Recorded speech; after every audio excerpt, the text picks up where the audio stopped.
you think anything's lost in the sterile research setting that you were kind of forced into by the system? Do you think there's anything lost in set and setting on the experience, or do you think because it can blast off, it doesn't matter?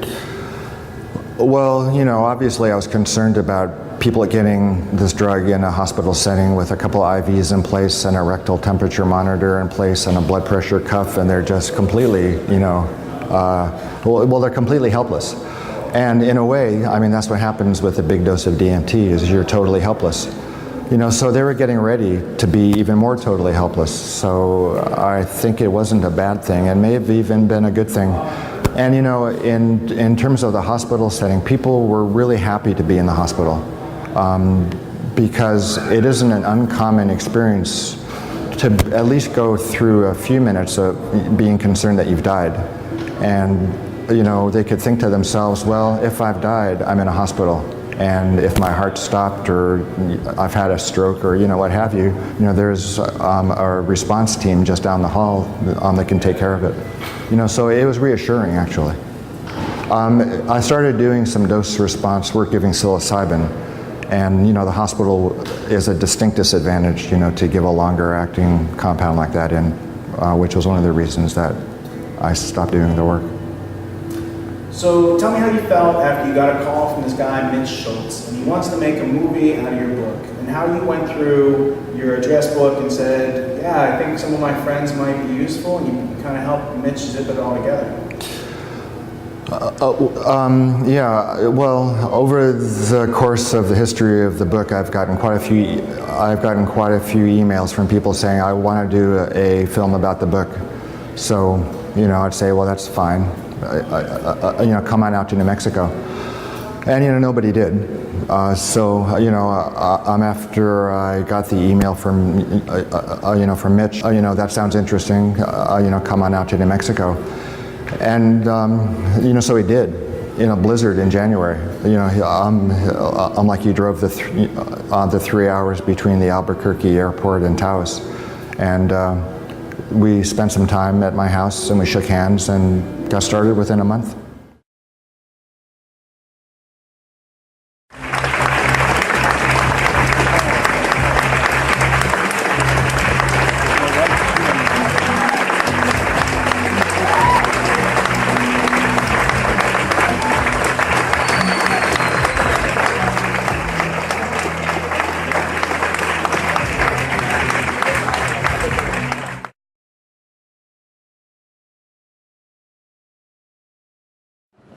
I just wanted to say congratulations, and although we understand this may not be the final, I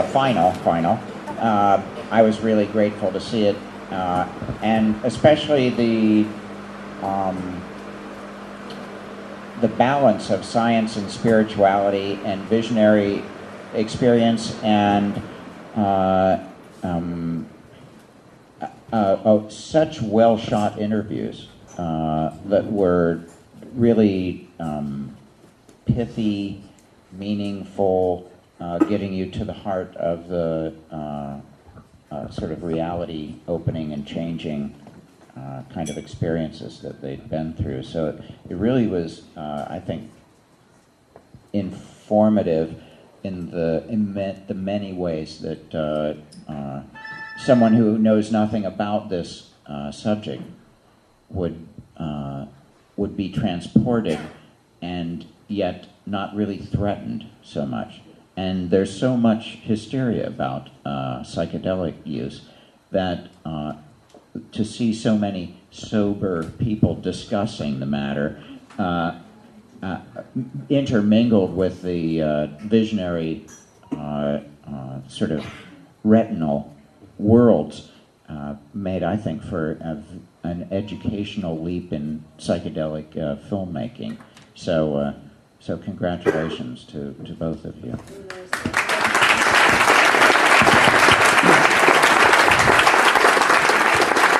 First of all, thank you. First of all, for you guys hosting us and for the comments. It's it really has been on the forefront of my mind from the time I started the film. You know, the science and spirituality aspect of having those two, and I think especially with the science aspect, easier for us in the Western world to be able to kind of swallow this pill a little bit with Rick's research to start with, and at least giving us a sounding board to go out there and talk about these experiences. So thank you, and thanks for hosting us. Anything for you? No. Okay, that's easy. I agree. You sure you don't? Oh, it's just been a crazy weekend. I came in Thursday night and had a couple of interviews Friday, and On the Horizons meeting started this weekend too. So I presented the ideas for the new book I'm working on, which is sort of the spiritual aspect of all the work, which was kind of an emotional presentation. It's the first time I had given a lecture in 15 years, actually. So it was kind of, standing in front of 300 people and kind of, putting myself out there on some stuff I didn't really know that much about. So, I'm more into answering questions probably than... I have the first few, and I think Alex has some too, and then we'll open it up to the floor. I have some questions I wanted to ask. Just like, wow, that was such an incredible movie. I just loved it so much. And the thing that really struck me about it, one of the things that really struck me about it was that it was like a 2-hour ad for DMT. It was like basically, how could you watch that movie and not want to do that if you had never, you know what I mean? It really promoted the product. And I don't think that really was, well, after you hear what Houston Smith has to say about it, and he goes like, throwing Timothy Leary under the bus for like, telling the truth about LSD and like how awesome it was, then you have, this movie saying very similar things. I really listened for any negatives, I'm wondering if I took any notes on,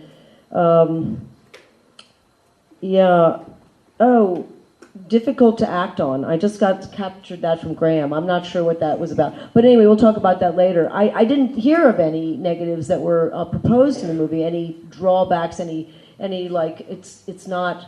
People warned. I mean, there were some warnings about like whether this is the thing for you, but for the most part, it was a fairly strong statement of its elucidating qualities, many of them. And... So I thought that was interesting, that people see Timothy Leary back in the 60s as being some reviled character for talking about how amazing that experience was that he had. Basically for proposing it to others, not just telling his own experience. But and then we talk about this in 2010, and it's, I mean, I was down with everything that was said, but I just wondered how you feel about that. Do you have any response?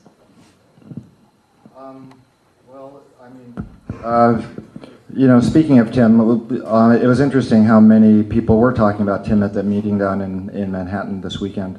I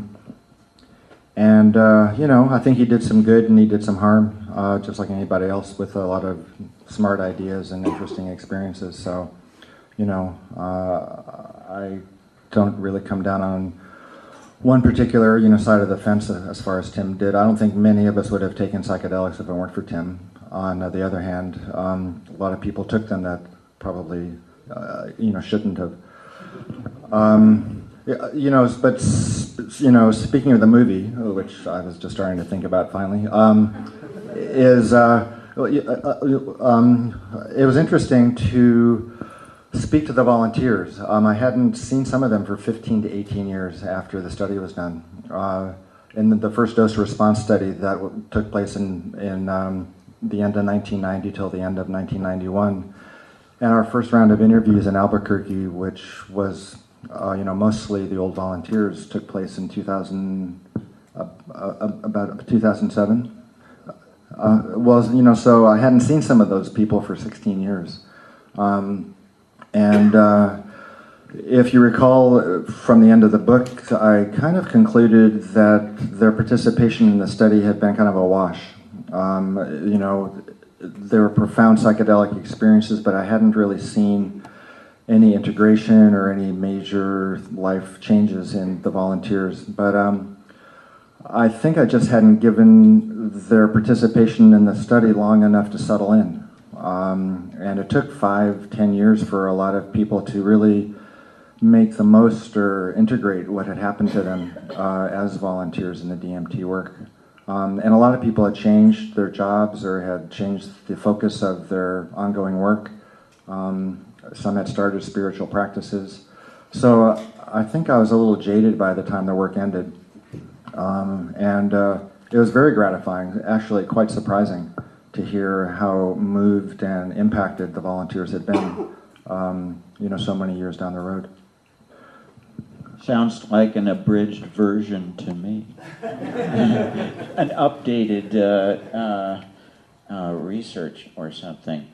I think that's, I was just recounting, like from my first psychedelic experience in 1975, it probably wasn't until 1980 that visually it really showed up in a big way, So it took like some time to begin to integrate. Like universal mind lattice or psychic energy system or a variety of other those things.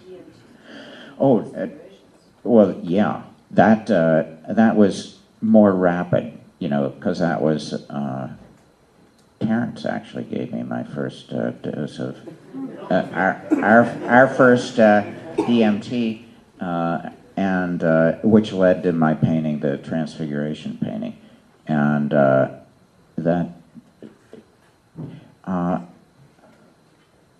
think that probably many of the people are here tonight because they may have had the experience, and it's so mysterious. And I think you allowed it to remain so.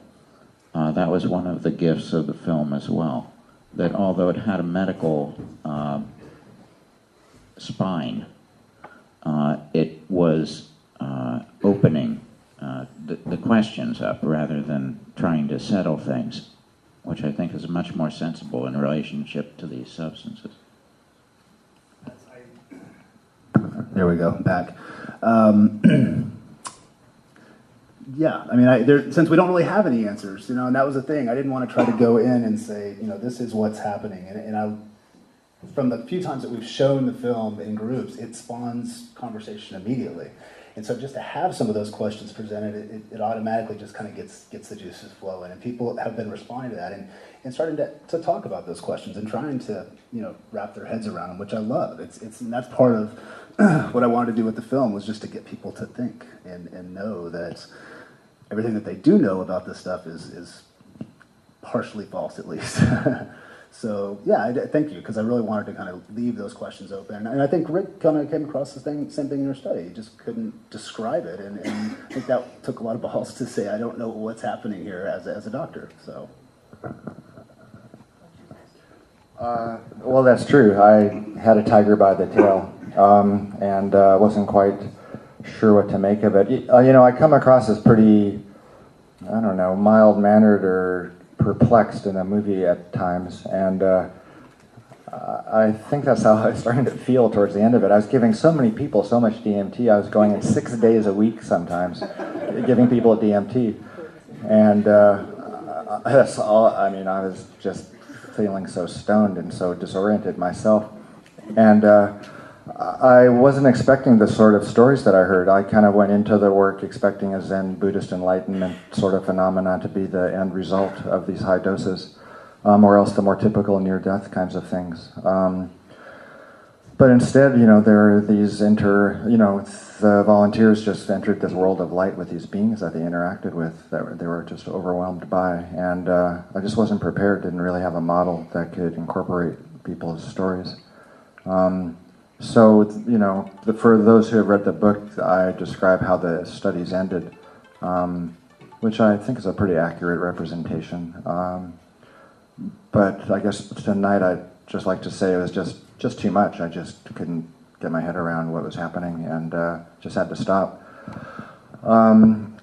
It's interesting in terms of the conference that's been going on in Manhattan about the resurgence of psychedelic research, and it's very interesting to hear people talk about giving psychedelics again, because they're talking about everything except the psychedelic experience.